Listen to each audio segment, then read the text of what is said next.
சத்குருவே சரணம். இப்போது +2 மாணவர்கள் எந்த துறையை தேர்ந்தெடுப்பது? இப்போது பரீட்சை முடிஞ்சிருக்கு, +2 ரிசல்ட் வந்துருச்சு. இப்போது அவங்க கல்லூரியில் எந்த துறையில் போகிறது அப்படின்னு நிறைய பெற்றோர்களுக்கும் குழப்பம், மாணவர்களுக்கும் குழப்பம். அப்போ என்ன பண்ணலாம்? ஜாதகத்தை பார்க்கலாம். உங்கள் பிள்ளையோடைய ஜாதகத்தில் ஆண் குழந்தையோ பெண் குழந்தையோ அவர்களுடைய ஜாதகத்தில் எந்த துறையில் போனால் சிறப்பாக இருக்கும், ஜெயிப்பார்கள், இந்த துறையில் தான் போவாங்க. துறையை மாற்றி கொடுத்துட்டீங்கன்னா அவங்க அந்த துறையில் தோல்வி தான் அடைவாங்க, வெற்றி பெற மாட்டாங்க, மார்க் வாங்க மாட்டாங்க, அரியர்ஸ் வைப்பாங்க. உங்களுக்கு மன நிம்மதி போயிடும்.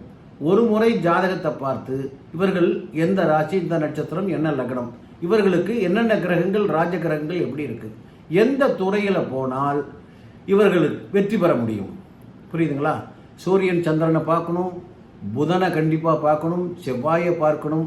இவைகளெல்லாம் எந்த இடங்களில் எப்படி உச்ச நீச்சங்கள் இருக்குது, எப்படி பரிவர்த்தனையாக இருக்குது என்று பார்த்துவிட்டு அந்த துறையை அவர்களுக்கு சொல்லி அந்த மாணவனுக்கோ மாணவிக்கோ அந்த துறையை நீங்கள் தேர்ந்தெடுத்தீங்கன்னா அதில் உச்சமாக இருப்பாங்க, வெற்றி பெறுவாங்க, அதை முடிச்சுட்டு நல்ல வேலைக்கு போவாங்க, கை நிறைய சம்பாதிப்பாங்க, அவருடைய வாழ்க்கை நல்லா இருக்கும்.